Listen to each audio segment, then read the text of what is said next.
Welcome to the New Moon Knitting Podcast. This is episode 4.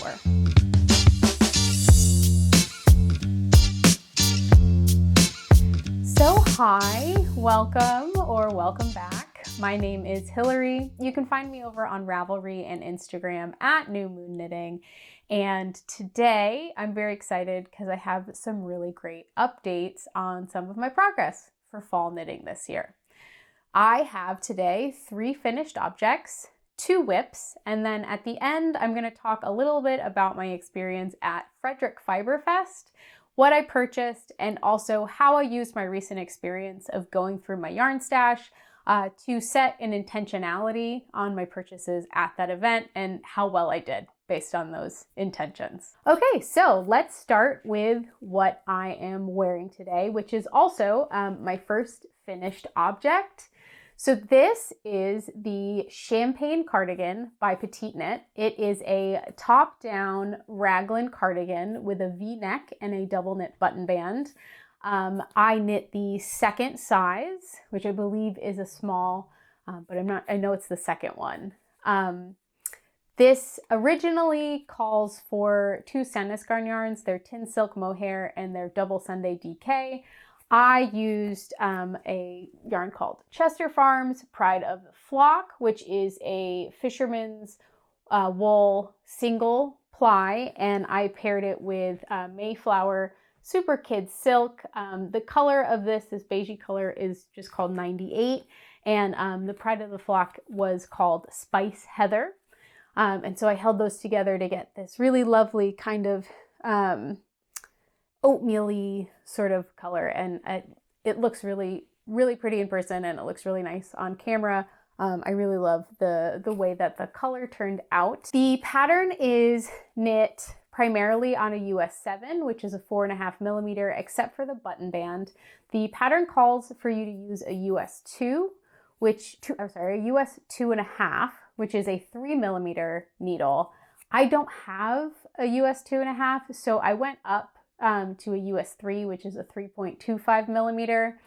And then in order to compensate for the fact that my gauge was going to be a little bit bigger than what the pattern called for, I just ended up picking up just a few fewer stitches around the button band so that I didn't end up with too many stitches and too much height on those stitches so that it looked bunchy. The final product, this was actually my first time knitting a button band, and I think I could have got away with keeping those in. It's not super obvious, but when I look at it sometimes, the button band pulls just a tiny bit on it. If you're really looking for it, it pulls up the bottom just a tad.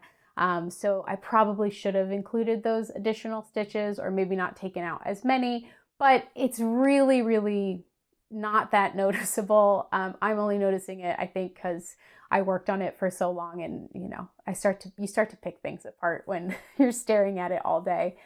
But I am really happy overall with the final product. I thought these 2 yarns were going to be way itchier, but honestly, this is just a t-shirt, and it's not scratchy on my arms. I don't think I'm super sensitive to mohair, but I think really what it is I think like most people, like the skin on my neck is very sensitive. And so when I've worn itchier yarns on my neck, I find it very hard to focus on anything because of that scratchiness.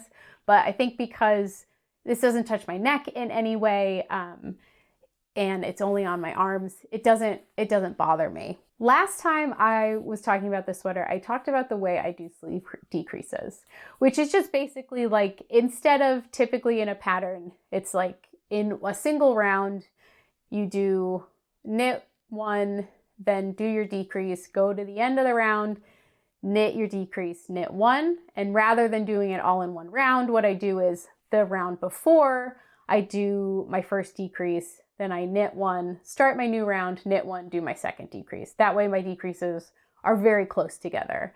I got some great feedback in my last video. It sounds like a lot of people do it that way, and a really good point a lot of people brought up is like, it's so much easier to remember to do it when you do it that way, rather than having to go a whole round and like you know, try to remember when you're only doing it maybe once every 6 or 10 rounds or something like that.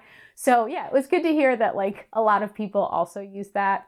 I was genuinely curious if it visually made a difference, because in my mind, I was like, well, if they're close together, they're going to be lined up better than if you do them at the start and the end, because really like then you're almost a whole round apart from each other, and so they won't be on the same visual line. So what I did was I knit up 2 very tiny little samples, and on one of them I tried to do the decreases at the start and end of the round, and on the second one I did them the way I do, where I did the decreases on the end and then the start of the next round. And I'll post a picture here, and I'll be honest, like I think maybe if I had used another yarn it would be a little more clear. I'll like add some arrows and stuff so you can see where the decreases are, but it's really not that obvious. Like, it doesn't really make that big of a difference in the way that they're lined up. I could see maybe if you were using like something like a super bulky or like a chunky yarn and you're only getting like 1 or 2 stitches per inch, you know, something like that, then maybe you want to line it up because the difference between those stitches is a lot more than if you're using pretty much any other yarn. But again, like it's it's not a lot of difference. And so I guess that's to say, like with this singular, like little tiny experiment, whatever way makes sense to you, keep doing it, because in most cases, nobody's gonna know. I am very excited to finally get to wear this. The weather has officially cooled down where I live. It's very chilly now. And this is such a warm sweater, you know, because of the mohair and the fisherman's wool. It's like really been nice on these cool mornings to just throw this on for a couple extra layers. And I know previously I had said this, that like I am not a person that wears their button band closed, but with this sweater, it looks so cute when I button up. Oh, I guess I don't have them all buttoned. It looks so cute when it's all buttoned up. And I actually think this might be a sweater that I wear buttoned up all the time, or, you know, off and on with it open. I think that's pretty much all I wanted to say. I've said this before, but I really appreciate Petite Knits' attention to detail on certain things. This has a 3-stitch wide raglan, which makes the raglan shaping a real feature on the sweater, and that's really nice to have. I also like the way that she finishes the sleeves and the hems with a few rounds of double knitting before you do a sewn bind off. I think it creates like a real professional kind of edge to the sleeves and stuff that is just really nice. Nice little details, especially on kind of a flat stockinette sweater. So yeah, I think that is now all I wanted to say about this sweater. So yeah, for the last time on the podcast, unless I wear it again, this was the Champagne Cardigan by Petite Knit. All right, so my next finished object is the Pressed Flowers Kerchief by Amy Christophers, or Amy Christophers. I'm not confident on the pronunciation of the last name, but this is a mosaic colorwork bandana or kerchief that's knit side to side, and it is another instance of the pressed flowers pattern that Amy is very well known for. They have a whole bunch of different pressed flowers patterns that you can find. There's cardigans, there's, you know, a shawl, there's socks, there's all sorts of things. But this one is a pattern that she did in collaboration with Hobby or Hobby yarns, and it is a free version of the pattern. So this is my finished object. I have been calling this my pumpkin pie kerchief because I think the color on this like reminds me exactly of pumpkin pie.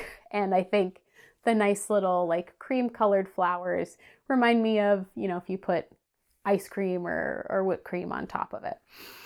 So the yarns that I used for for this is Lion Brand Respun. Unfortunately, I believe this is discontinued, but it is a 100% recycled polyester yarn. And this color is called Amber. And then for the whitish color, I used Parchment. So yeah, these are the two yarns. They are DK weight yarn, which is what the pattern calls for. So the pattern calls for Hobby Garland, which is a 70% cotton, 30% alpaca yarn. I only made one modification, which is I made mine bigger than the pattern recommended. I think the original pattern has you do 6 of these flower repeats before you turn and start your decreases on the other side. Altogether, I did 10, just because when I got to that 6, I tested it and it just wasn't a size that I thought I was gonna wear. And so I kept going with that. But this was a really fun fall project. I was itching to have something that felt like I could wear it on Halloween. I work at an office where people don't dress up, but I like to get in the spirit a little bit. And so I thought if I wore this maybe with a black sweater or a black t-shirt or something, it gives you enough of Halloween feels without being inappropriate for my office at least. And so yeah, it's been really fun to knit on just because of the colors and everything. It really feels like a fall project. I really love the way this section here feels. This garter stitch mosaic. It's so squishy. It reminds me a lot of a waffle tee. So it's got that really lovely texture. And so that was really fun to work with. This is my first pressed flowers pattern. If you've never done any of the pressed flowers, I would recommend this as a first one because it's a pretty small pattern. It's a pretty quick knit and also it's free. And if you're anything like me, I tried this and now I'm really interested in trying some of the other pressed flowers patterns. I'll probably maybe do the socks next. I think that might be kind of fun. So yeah, I think that's all I wanted to say about this. I'm excited to wear that this week. Today is the 27th, so Halloween is in a couple of days. So very excited to wear this, but also because of the colors and everything, I'm excited to wear it in November, maybe even on Thanksgiving with a slice of pumpkin pie. So one more time, up and down, but one last time, this is my Pressed Flowers Kerchief by Amy Christophers. All right, so my next finished object is, I haven't shown on the podcast because I knit it, started it and finished it between the last time I recorded. And these are the Ginnel Fingerless Mitts by Claire Walls. So they are a cuff up fingerless mitt with an all over broken rib pattern on them. So the pattern calls for Cascade Eco Wool, which is a bulky weight 100% wool yarn. I used this All You Knit Is Love Knit Two Together, which is a 70% wool and 30% milk bulky yarn. So you get 105 meters or 115 yards per 100 grams. I picked this up when I was in Barcelona this year. I was lucky enough to go to Spain on a work trip, and I went to the All You Knit Is Love store, and I had never heard of milk fiber. I didn't know that was something you could put in a yarn. And according to them, it gives the yarn a little more bounce and sheen, along with the wool that keeps your hands nice and cozy. I decided to knit these because I do volunteer work once a week and it's outdoors. I work with animals and particularly horses. And the first day it was cold. I didn't bring gloves. I didn't bring mittens or anything. And I was like, oh, I'm gonna need something for my hands for the winter. But I'm not usually somebody who gravitates to fingerless mitts because most of the time if my hands are cold, my fingers are the coldest. And so I love like a mitten so that I get my fingers covered. But I thought for the kind of work I do at the barn, it would be helpful to have my fingers free. And so I wanted to try to find a fingerless pattern. So without further ado, these are my mittens. More wonderful orange. I didn't say, I think the color on this is called cantaloupe. But yeah, you can see the broken rib stitch pattern goes all the way through the mittens. I can put them on, give you kind of an idea of where they kind of fall on my hands and what they look like. But yeah, because they are a bulky weight, first of all, they are super warm. Yeah, so they are super warm. They're going to keep my hands nice and toasty. They come up just high enough on my fingers to give me some nice warmth, but they keep my fingers free so that I can do little tasks with them. They're nice and stretchy, so they stretch right over like my smartwatch that I wear most of the time.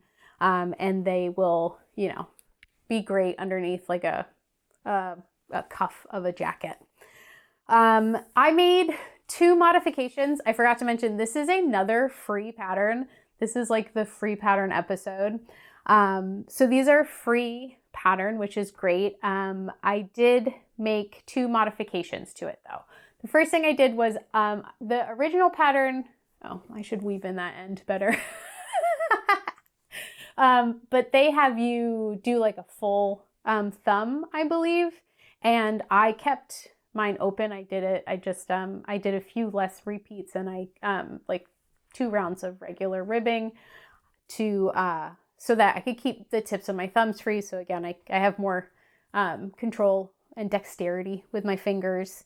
And then the other thing I did was, as far as I can tell, the pattern only gives you directions for like one side of thumb gussets. You know, because your hands are like opposites of each other, I wanted to do the thumb gusset on the opposite side, basically, on the second one, so that they fit my hands just a little bit better. I'm not afraid to like give it away because it's a free pattern, but basically like the pattern tells you to like knit a full round and then do your thumb gusset across like the last couple of stitches.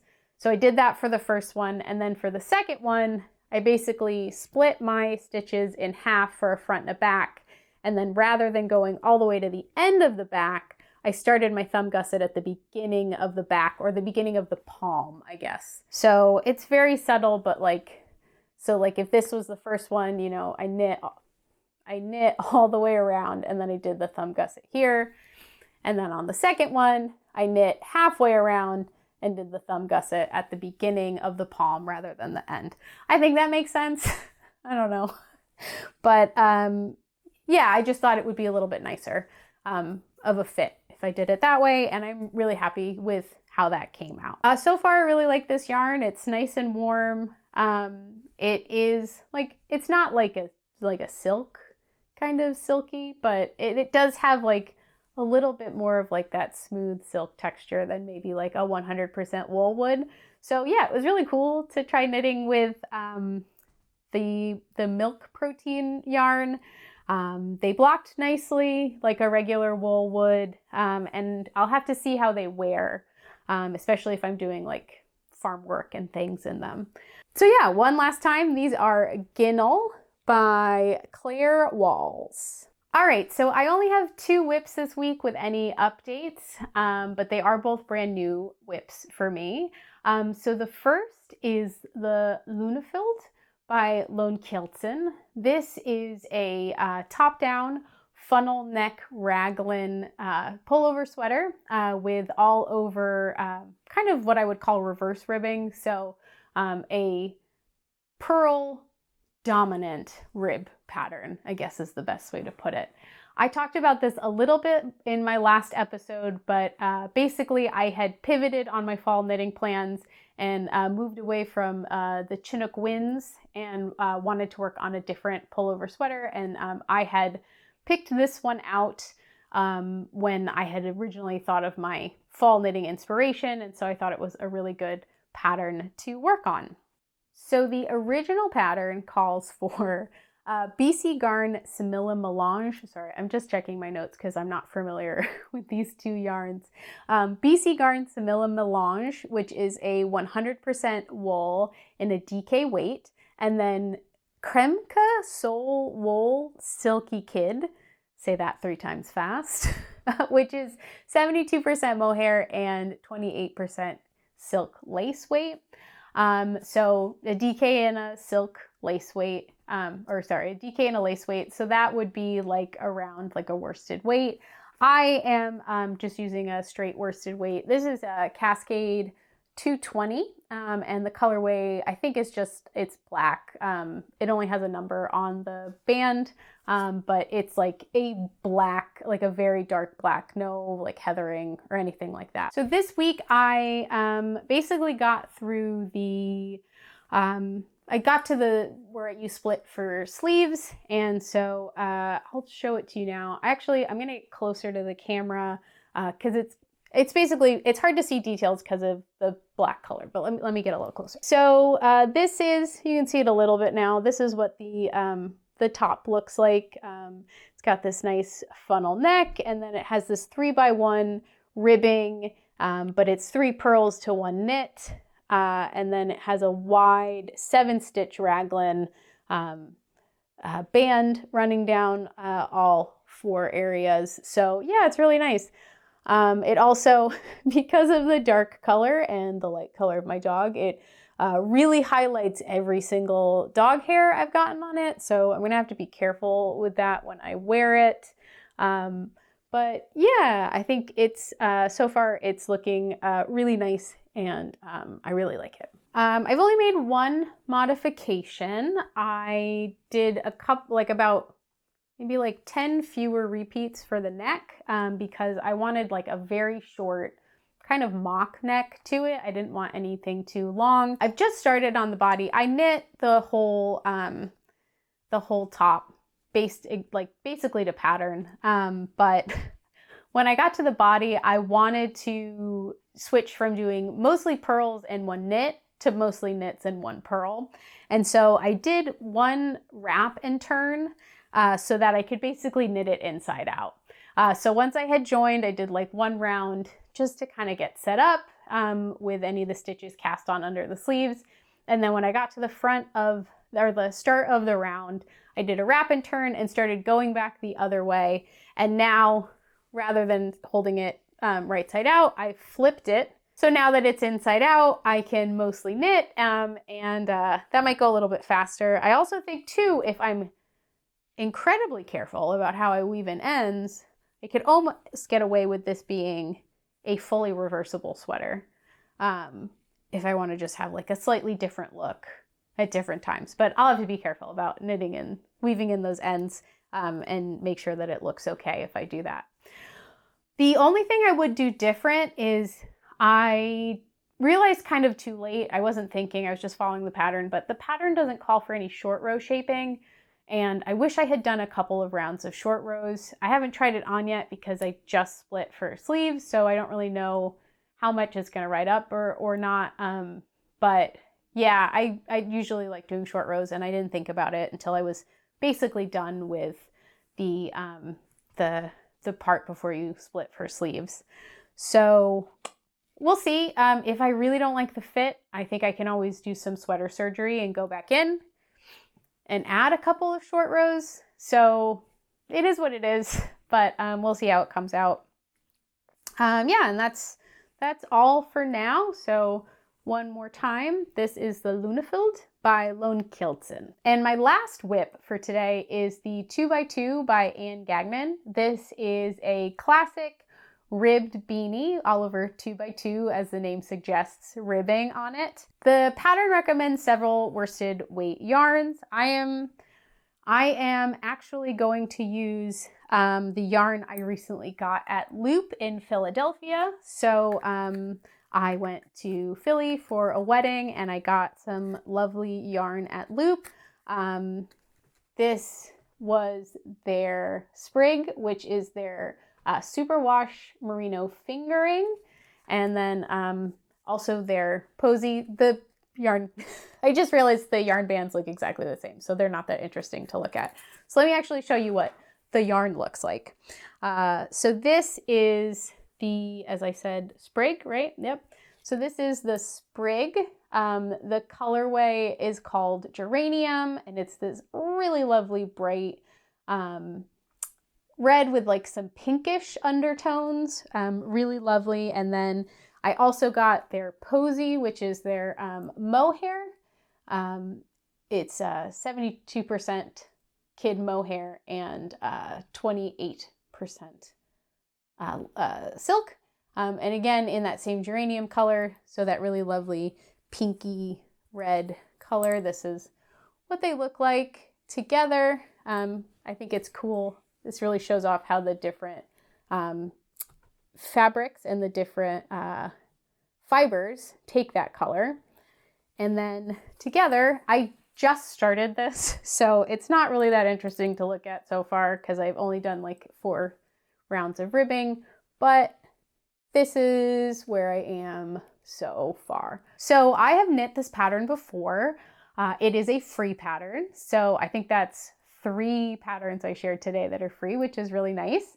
Yeah, I knit this like 2 years ago for my little brother. And one thing I really like about this pattern is the way that the crown decreases are done, because you do them basically on either side of a row of like one of the rib rows. So you get these like really strong 4 points that come together. And it's really lovely. It looks very intentional. And I really like the way that it looks. I'm not planning to make any modifications other than I may make mine just a little bit longer than the pattern recommends because I want a long folded brim, and I also might want it to just like sit a little bit, not quite like slouchy, but just like have a little bit of space at the top of my head rather than be real tight up there. So I'll probably do like an extra inch or so more than the pattern recommends, and then see if that's going to give me the shape that I'm looking for and the amount of brim that I'm looking for, and then I'll start the crown decreases. I don't have much more to say about this one because again, it's like no ribbing at this point. Yeah, I'm really excited to wear it. As I said earlier this fall, I've discovered recently that I really like red. I've never really knit with it. I've never really worn it, but I think like it's a really nice color on me. And so I'm excited to have some more like red accessories that I can wear as the weather continues to get cooler. So yeah, 2x2 by Anne Gagnon. So the last thing I wanted to talk to you a little bit about today was this weekend I went to a local fiber festival. I know a lot of you attended Rhinebeck last weekend and some of the other events that happen around that same time up in New York. I've never been to Rhinebeck. I would love to go someday, but it's always just been like a little bit of too much logistics for me to get up there. It's like a 7-ish hour drive for me, and I never think about going until it's too late and hotels and everything are very expensive. And so I didn't go this year, but I really loved seeing what everybody did while they were there and all of the beautiful events that happened. So maybe next year I'll be more proactive and I'll set up a plan for myself to go to Rhinebeck. But I am very fortunate that where I live, I am within an hour of some really great local fiber festivals. So I am about an hour away from where they hold the Maryland Sheep and Wool Festival usually in the beginning of May.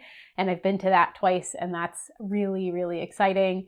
And then this weekend in Fredrick, Maryland, they had the Fredrick Fiber Fest, which is a 1-day fiber event that happens at the fairgrounds out there. If you watched my last video, I went through my entire yarn stash and I set an intention for myself to do a 10,000 yard stash down.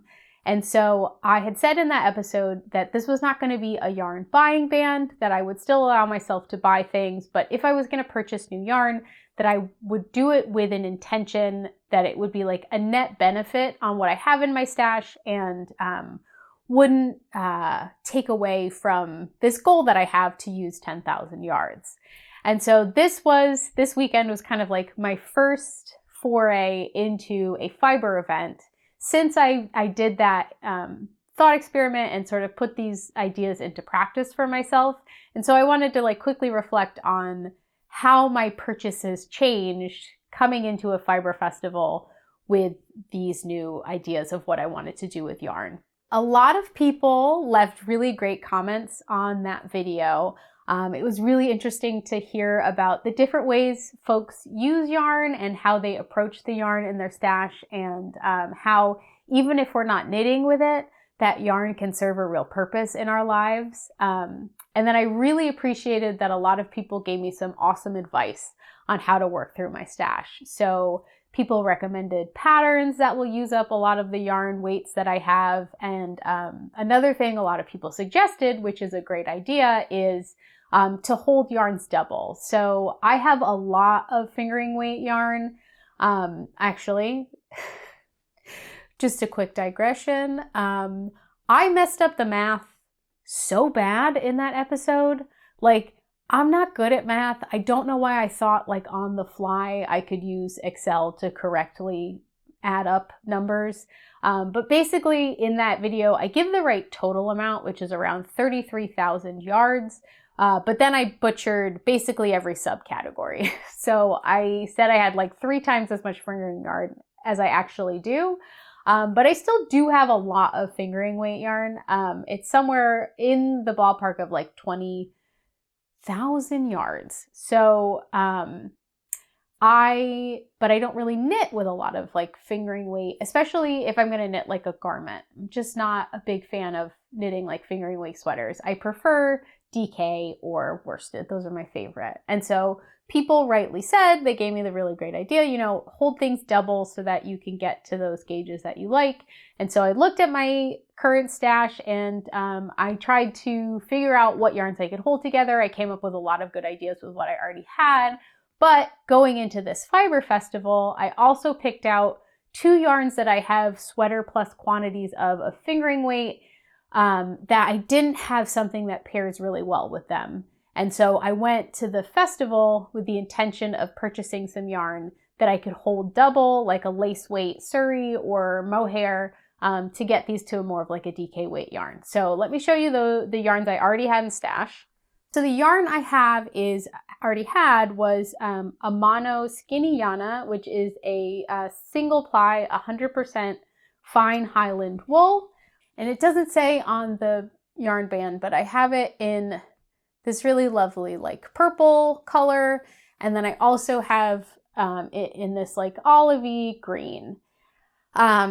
So I was able to find some mohair that I can hold with both of these. So for the purple, when I purchased this online, and when it came, it was a little more saturated, a little darker than it looked online. I wanted something a little brighter, a little softer than this. And so when I was looking for a mohair, I wanted something that was going to kind of lighten it up, brighten it up, soften it up. And so I found this lovely yarn from Yarn Jam. It is their Surrey Halo, which is a 65% baby Surrey alpaca and 35% silk. And this color is Seashell. It's coming out, I think, like a little more gray on camera, but it's like the softest, it's got really soft purple kind of undertones to it. And so I thought if I hold these 2 together, I will get the appearance in the yarn that I wanted. It'll probably look a little marled because they're quite different from each other, but at a distance, it will really give me that brighter purple color that I was looking for. So that was a really great find. And then for this olive green, I actually found 2 different mohairs that I thought I could use with it. First one I found is this Cesium Yarns. It's their mohair silk lace, which is 72% kid mohair, 28% mulberry silk, and this color is called Enigma. So it is a little lighter than my olive, but is like in a similar color palette. And then the second one I found was this Rising Tide. Let me check the band before I say anything. Okay, so it is Rising Tide Fiber Company, and it is their Montgomery mohair, which is 72% kid mohair, 28% silk, and this color is called Old Salt. And it is, again, kind of the same olive, but it's a little bit darker. And so so the one in the middle is the one I already had, and then this is the cesium yarn, and then this is the Rising Tide Fiber Company yarn. So I have more than a sweater's quantity of this, so I can either make one sweater of each, or if I want to create like a real subtle kind of striped sweater, I think what I would do is I would do stripes of this and stripes of this and let those like different tones play off of each other. I think that would be like a really lovely use of these mohairs. So yeah, so my mohair experiment was a success. I'm really glad that I found what I was looking for. The only other yarn I purchased was I got two mini skeins of sock yarn from the Sunset Fiber Company to create the appearance of a gingham sock. I can't remember the name of the sock pattern I was looking at. I'll put it in here, but I believe it's a Summerlee pattern that I saw where they did something similar to create the effect of a gingham sock. And so this is their sock yarn, which is 80% superwash merino, 10% cashmere, and 10% recycled nylon. I can't remember the names of the colors, but I thought that these two blues would play off each other really well when paired with a white for like a classic blue gingham looking sock. So yeah, this will allow me to use I have quite a bit of like half skeins or like partial skeins of white sock yarn that I've used in other projects, like my Wild Wool trail socks, which are almost done. And so this will give me a chance to use up some of those partial skeins along with these minis to create a lovely little pair of gingham socks. So overall, like very successful. It was really nice to go into the event with a plan. I don't normally do that when I go. And I can sometimes, feel kind of overwhelmed because there's so many beautiful choices when you go to these things. And it's so easy to like see a yarn and be inspired by it in the moment and then bring it home and not be sure what to do with it. So coming and taking some time beforehand to like make a list and only look for those things that would fit, made me feel like I was really successful. I also realized that there is a particular type of yarn I see at every fiber festival that I love to purchase because I love how it looks. And I even really like to knit with, but I do not like to wear. And that is like highly variegated pink sock yarns. So, if you've ever been to a fiber festival, like there's always so many beautiful hand-dyed, like highly variegated yarns. This is kind of weird. My socks that I'm wearing are an example. So don't be grossed out, but this was just on my foot. So like this yarn, this I believe is Bumblebee Acre Farms.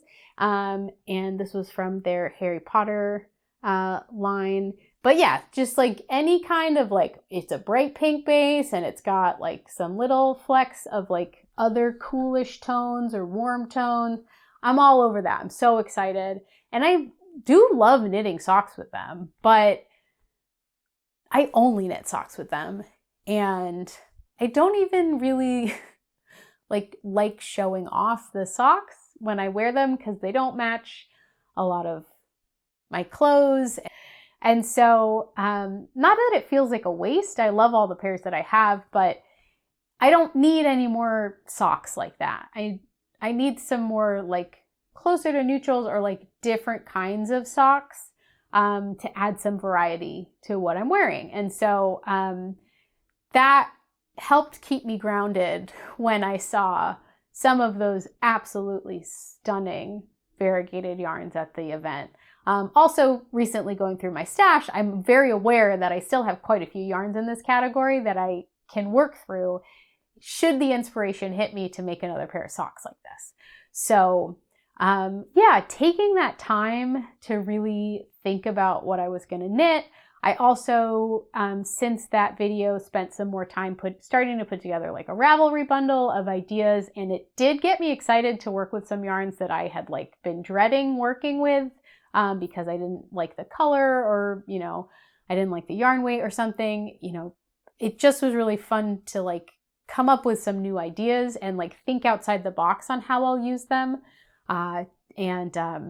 Yeah, so now I feel much more motivated to like work with stuff. And since my trip was such a success, I'm very happy with what I purchased, and that I didn't purchase more, but I purchased exactly what I was looking for. So again, it's early days in the this grand experiment. We'll see how things work out, but so far I've found it very helpful, and I'm excited to keep going. All right, so I think that's all I wanted to talk about today. If you liked this video, please go ahead and give it a thumbs up. And if you want to see more of what I'm doing, please go ahead and subscribe. Alrighty, so I will see you all next time.